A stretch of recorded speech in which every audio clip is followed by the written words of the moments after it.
에스더서에 보면 아주 그 교활한 하만이라고 하는 그런 사람이 있습니다. 아마도 아하수에로 왕은 참 무능했던 것 같아요. 그런 그 교활한 자에게 정권을 다 맡길 정도의 상황이었던 거죠.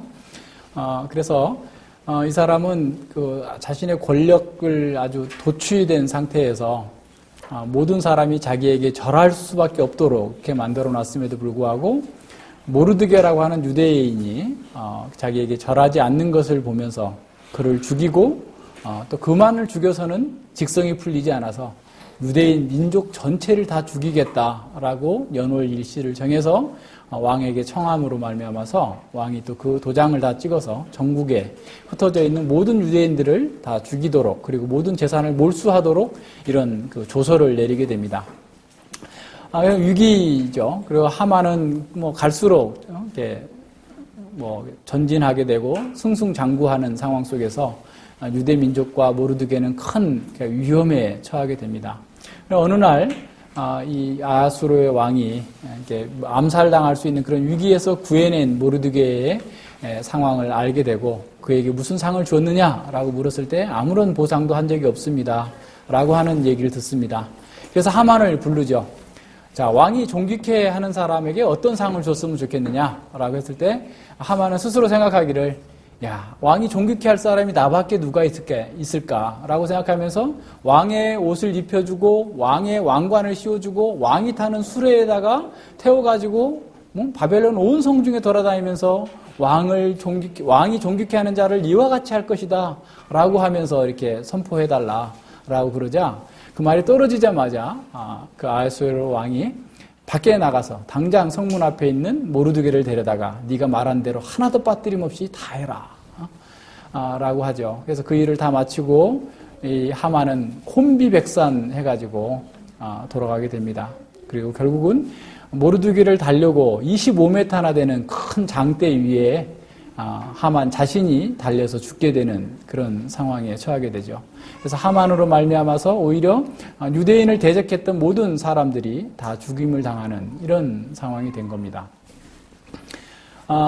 이 착각하는 것은 참 이렇게 크죠. 그래서 우리가 착각한다라는 말은 어떤 거냐면 우리가 어떤 사물이나 사실에 대해서 실제로와 다르게 생각하거나 자각하는 것을 착각이라고 합니다. 그래서 우리가 뭐 누구나 착각에 빠질 수 있죠. 우리 같은 경우는 지식이 부족하기 때문에 착각에 빠지기도 하고 또 자기중심적이기 때문에 착각에 빠지기도 합니다. 우리가 사소한 일에 착각에 빠지면 뭐 해프닝으로 끝날 수도 있고 또는 약간의 손해를 보면 됩니다. 그러나 이렇게 생과 사를 넘나드는 착각에 빠지는 일이 우리에겐 참 많이 있다라는 사실을 한번 보게 됩니다. 이스라엘 백성들이 이러한 지금 상황 속에서도 계속해서 자신들은 옳다, 자신들은 안전하다라고 하는 것은 그들이 착각에 빠져 있기 때문에 그런 겁니다.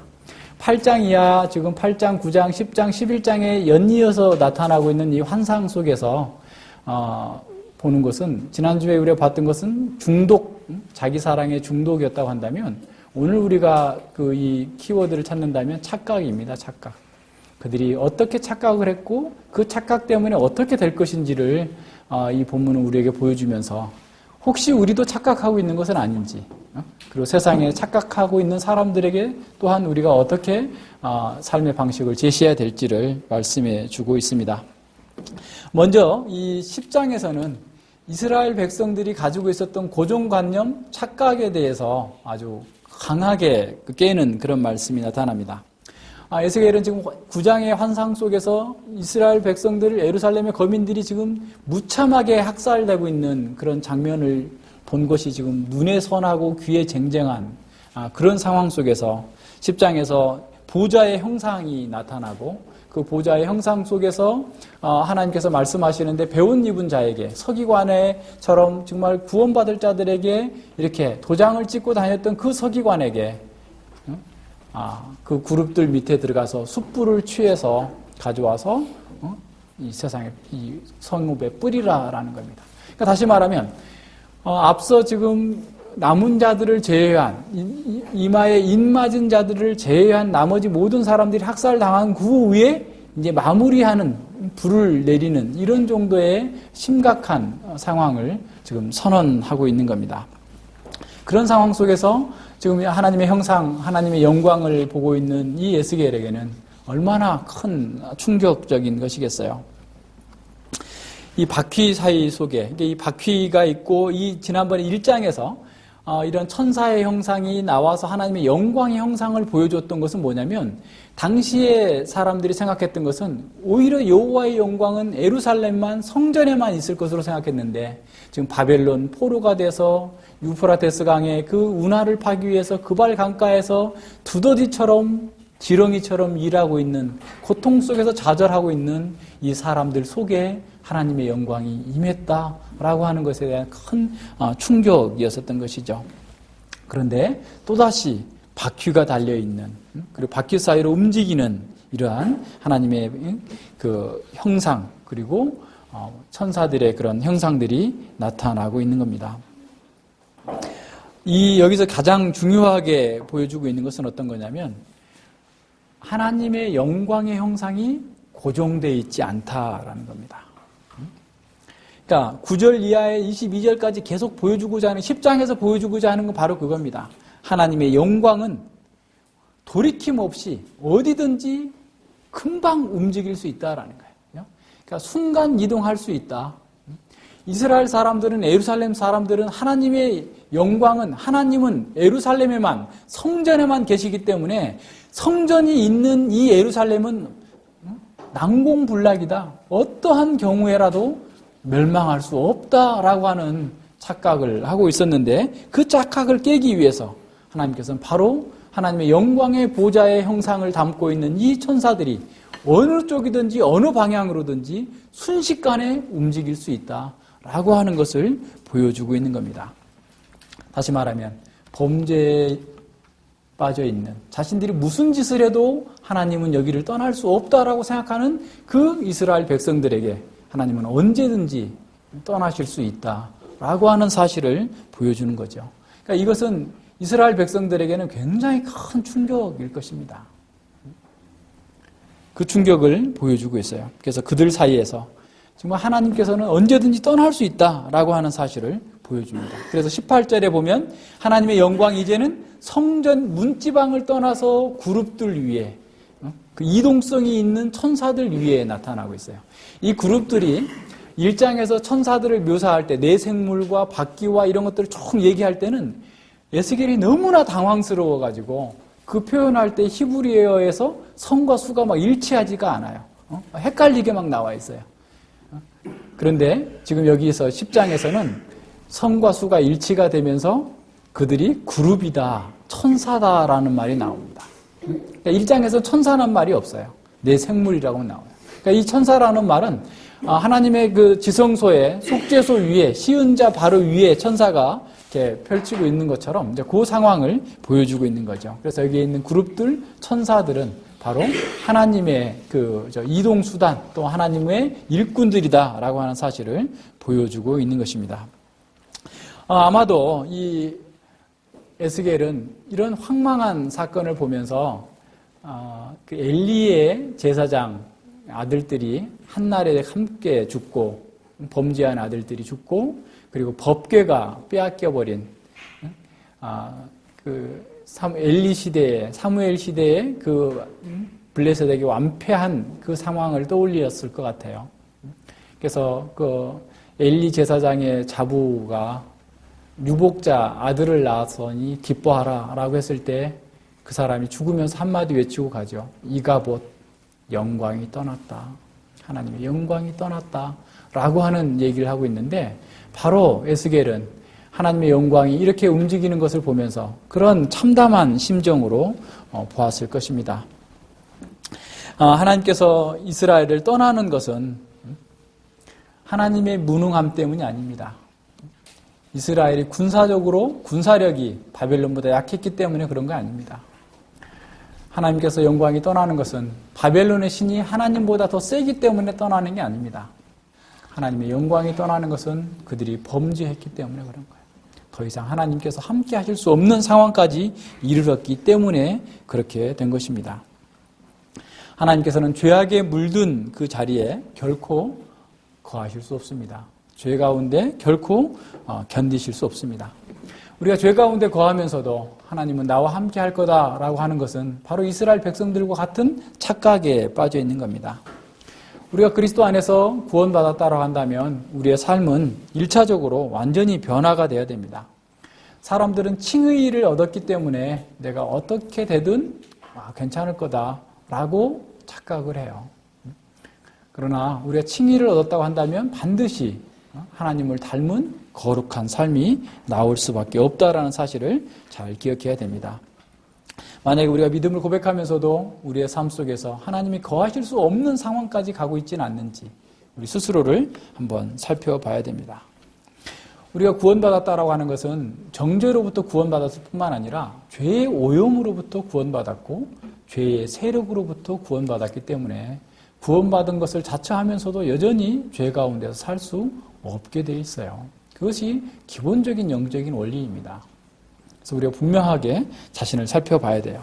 그리고 우리가 거룩하지 않으면 하나님의 그 선함을 따라 살지 않으면 행복하지 않아요. 우리의 기본적인 평강이 없습니다. 하나님의 은혜 가운데서 하나님의 뜻을 따라 살 때 그 속에서 진정한 자유와 평강이 있어요. 사람들은 자신의 욕망대로 육신의 정욕대로 살면은 그것이 행복할 거다라고 생각하지만 앞서 우리가 본 것처럼 그것은 자멸하는 거예요. 스스로에게 오히려 파괴하는 그런 일들밖에 보여주지 않는 것이 됩니다.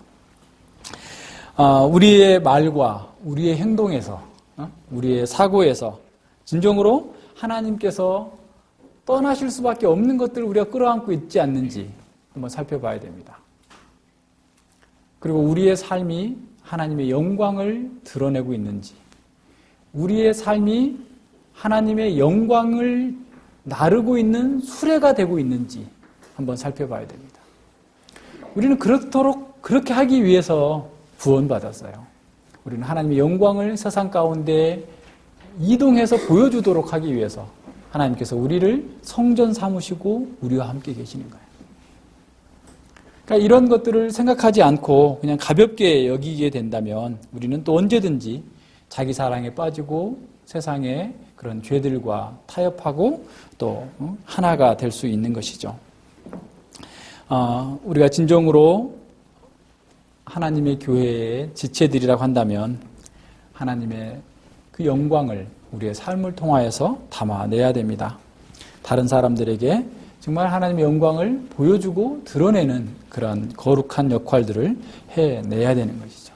10장에서 우리에게 보여주고 있는 것은 뭐냐면 하나님의 영광은 고정되어 있지 않다. 하나님은 언제든지 떠나실 수 있다. 너희들이 어떤 행동을 해도 내가 거기에 있을 거다. 교회가 무슨 짓을 해도 하나님께서는 거기에 계시겠다라고 말씀하시지 않는다라는 겁니다. 잘 기억하시는, 이걸 잘 한번 생각해 봐야 돼요. 예. 그리고 이제 11장에 가서 봅시다. 11장에 가서 보면, 이스라엘 사람들의 두 번째 착각이 나와요. 두 번째 착각은 어떤 거냐면, 자기 자신에 대한 착각인 거예요. 그 착각은 앞서 얘기한 것처럼 성전이 있기 때문에 자신들은 멸망하지 않을 거다라고 합니다. 11장에 와서 보면 여호와의 신이 그 예루살렘 에스겔을 그 성전 앞에 데려다 놨더니 여전히 거기서 25명이 태양신을 향하여서 경배하면서 무엇인가를 열심히 의논하고 있어요. 근데 그 25명 중에는 에스겔이 아는 사람도 2명이나 거기에 들어있는 거예요. 아수르의 아들 야하사냐와 분하의 아들 블라다가 그 25인 속에 포함된 이 사람들입니다. 사실 이런 그 사람들은 당시에 왕이 시드기야는 굉장히 무능한 왕이었기 때문에 이 이스라엘 이 방백들 최고 회의가 모든 정책을 좌지우지하고 주물러버리는 이런 상황이에요. 그래서 에레미야 38장에 가서 보면 뭐 시드기야는 꼼짝도 못하고 이런 지도자들이 그냥 모든 정책을 결정하고 이 에레미야도 시위대 구덩이에다 갖다 집어 던지고 막 이런 일들이 벌어지게 되는 거죠. 그러니까 이 사람들이 굉장한 지금 권력을 행사하면서 이 나라를 주무르고 있는 이런 상황입니다. 그래서 이 사람들이 뭘 의논했겠어요? 그들은 부국강병을 얘기했겠죠. 이 세상이 잘 평강을 유지하고 잘 사는 나라를 만들기 위해서 우리가 뭘 해야 될 것인가 라고 얘기를 하는 겁니다. 예루살렘의 그 위험과 지금 하나님의 영광이 떠나고 있는 이 상황 속에서 그들은 어떻게 하면 이 세상을, 그 나라를 부강하게 만들고 멋지게 살 수 있게 만들 것인가, 이런 미래에 대한 장밋빛 청사진을 내놓고 있는 이런 모습들입니다. 지금 이 상황 속에서 이 사람들은 지금 어느 정도 어떤 생각을 하고 있느냐면, 자신들은 포로로, 지금 바벨론의 포로로 잡혀가지 않았기 때문에 자신들은 구원받은 사람이다. 자신들은 지금 남은 자들이다 라고 하는 그런 착각을 하고 있는 거예요. 하나님의 영광이 성전을 떠나고 있음에도 불구하고 그들은 그것을 깨닫지 못하고 여전히 안전하다라고 생각을 해요. 이들의 그 착각이 2절과 3절 그리고 5절과 6절에서 두 번씩 반복돼서 나타나는데요. 첫 번째는 뭐냐면 2절과 3절에서 보여주고 있는 것은 뭐냐면 그들이 자신들의 어떤 청사진을 가지고 그것을 믿고 있는 거예요. 그가 내게 이르되 인자야, 이 사람들은 불의를 품고 성중에서 악한 꾀를 베푸는 자야. 악한 꾀, 괴계를 만들어내는 거예요. 지혜를 짜내는 거예요. 그래서 자신들의 노력과 힘으로써 이 세상 그 나라를 잘 지키고 부국 강병할 수 있는 그런 상황을 만들겠다라는 겁니다. 그런데 하나님께서는 그들이 하는 일을 포악한 일이다, 악독한 꾀를 싸내는 일이다 라고 얘기하는 거예요. 왜 그럴까요? 그들의 계획 속에는 하나님의 뜻이 없어요. 그들의 계획 속에는 하나님 없이 자신들의 힘으로 그 일을 하겠다고 하는 겁니다. 근데 그것이 어떤 거냐면 하나님의 공의를 버리고 사람들에게 포악한 행동을 해요. 그래서 이제 우리가 이제 역대기라든가 열왕기라든가 이 예레미야 가서 보면 조공을 바치기 위해서 백성들을 엄청 수탈하게 되고, 바벨론의 조공을 바치기 위해서, 애굽의 조공을 바치기 위해서 백성들의 과도한 세금을 물리고 수탈하는 이런 악한 짓들을 서슴지 않고 하는 사람들입니다. 그것이 자기 방식대로 여호와의 방식으로 지금이라도 회개하고 돌이키면 그들의 안전이 보장되는데, 여호와의 방식이 아니라 자신들의 방식, 인간적인 방식으로 그 문제를 해결하고자 하는 이런 상태에 빠져 있는 겁니다. 심지어 이들은 자신들의 뜻을 이루기 위해서 살인도 마다하지 않는 아주 포악한 행동을 하게 된 것이죠. 그들은 시편 기자가 말하고 있는 것처럼 그 사상에 하나님이 없기 때문에 그 행위가 부패하고 가증한 것이죠. 둘째로 이 사람들은 자신들이 그렇게 악을 행하면서도 예루살렘 성에 남아있기 때문에 자신은 구원받았다, 남은 자다라고 득이양양하고 있음을 보게 됩니다. 그 3절의 내용은 이제 두 가지를 보여주고 있는데요. 3절 한번 봅시다. 그들의 말이 집을 건축할 때가 가깝지 아니한즉 이 성읍은 가마가 되고 우리는 고기가 된다 하나니. 이 지금 3절에는 두 가지의 지금 그들의 주장이 나타나 있어요. 첫 번째는 뭐냐면 집을 건축할 때가 가깝지 않았다라는 말입니다. 이것은 우리가 지난 시간에 얘기했던 것처럼 에레미야의 편지와 관련돼요. 그러니까 에레미야가 포로에 들어가 있는 사람들에게 너희가 포로 기간이 70년이 될 것이다. 그러니까 그 포로 생활에서 빨리 돌아오겠다고 하는 그런 거짓 선지자의 말을 듣지 말고 계속해서 어떻게 보면 자신들의 어떤 죄악에 대한 심판에 대해서 받아들이고 그리고 거기서 70년을 살 준비를 하라라고 하는 그런 말씀이 주어진 것이죠. 근데 이 사람들은 어떻게 생각했냐면 이 때가 가깝지 아니하다라는 말이 어떤 면에는 두 가지 해석이 가능해요. 어떻게 두 가지 해석이 가능하냐면 집을 건축할 때가 가깝지 않았다라는 말은 우리는 거기에 잡혀가지 않을 것이다. 그렇기 때문에 우리는 집을 건축할 필요가 없다. 다시 말하면 에레미야 선지자가 주어진 그 말씀에 대해서 무시하는 겁니다. 두 번째는 거리상으로 가깝지 않다라는 말이에요. 다시 말하면 바벨론의 포로로 잡혀가 있는 애들은 거기서 70년 동안 살아야 되니까 집을 건축하고 나름대로 그 나라의 평강을 위해서 기도하며 살아야 되겠지만 우리는 잡혀갈 것이지 아니기 때문에 우리는 지금 예루살렘에 있기 때문에 결코 그런 짓 하지 않아도 된다라고 얘기하고 있는 거예요. 그러니까 다시 말하면 그들은 지금 예루살렘에 남아있는 것 때문에 자신은 안전할 것이다 라고 하는 그런 의미입니다. 그러니까 선지자가 말씀한 것은 뭐예요? 에레미야 선지자가 말씀한 것은 너희들이 다 멸망할 것이다. 이쪽으로 좀 돌아올 거 생각하지도 말고 70년은 거기에 있어야 되니까 오히려 거기에서 집을 짓고 결혼을 하고 자녀를 낳고 하나님의 말씀을 가르치면서 그 나라의 평강을 위해서 살라라고 했는데 이 사람들은 철저하게 그것을 무시하면서 자기 죄를 회개하지 않는 것이죠. 그건 우리의 관심사가 아니다. 우리는 결코 죽을 사람들이 아니다라는 겁니다. 두 번째는 뭐냐면 이 자기들은 가마가 되고 이 성읍은 에루살렘 성읍은 가마가 되고 우리는 고기가 된다라는 말은 그 당시 문맥을 좀 이해하는 것이 좋은데요. 당시 문맥에서 어떤 거냐면 가장 좋은 제사를 드릴 때 가장 좋은 고기는 가마솥에다 넣고 삶아서 제사를 드리는 거고 그 다음에 내장이라든가 허들의 그 것들은 그냥 불태워서 소각시켜 버리는 이런 그 제사를 드렸던 거예요. 그러니까 다시 말하면 이들은 예루살렘 성읍이 가마이고 자신들은 최상품 고기, 거룩한 고기이기 때문에 어떠한 어려움 속에서도 불공격 속에서도 자기들은 안전하다라고 생각하고 있는 거예요. 근데 하나님께서는 그것이 완전히 착각이다라고 말씀하고 있는 거예요. 오히려 너희들이 죽였던, 너희들이 불의를 행하면서 무고하게 죽였던 예루살렘에 쌓여있던 그 시체들이 거룩한 고기고 그들이 참으로 오히려 하나님께서 보호하시는 자들이고 너희들은 오히려 사람들에게 붙잡혀가서 너희들이 두려워하는 변경에서 칼에 다 죽을 것이다 라고 말씀하고 있는 겁니다. 그들의 착각을 깨라. 사람들은 자신들이 그렇게 지금 현재 남아있는 것 때문에 자신들은 안전하다, 자신들은 거룩한 고기다, 최상품 고기다 라고 얘기하고 있지만 실제로 하나님 보시기에는 그들은 가장 악한 자들이다 라고 하는 사실을 보여주고 있는 겁니다. 그래서 10절과 12절에 보십시오. 너희가 칼에 엎드려질 것이라 내가 이스라엘 변경에서 너희를 심판하리니 너희는 내가 여호와인 줄 알리라.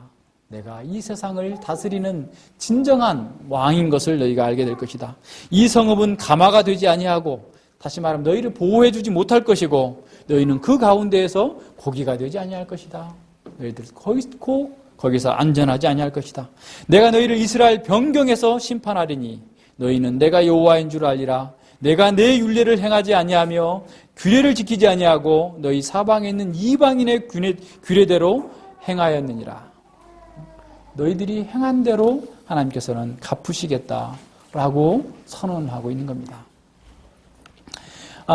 오늘날 사람들도 예루살렘 사람들과 같이 자신들이 교회에서 예배를 참석하고 종교행위를 하고 있기 때문에 안전할 거다라고 생각합니다. 자신들은 성경을 읽고 나름대로 여러 가지 선행도 하기 때문에 자신들은 거룩한 삶을 살고 있다. 택함을 받은 자들이다 라고 생각을 합니다. 하나님의 말씀과 아무 상관없이 살면서도 교회에 있기 때문에 자신은 안전할 거다라고 생각을 하는 거죠.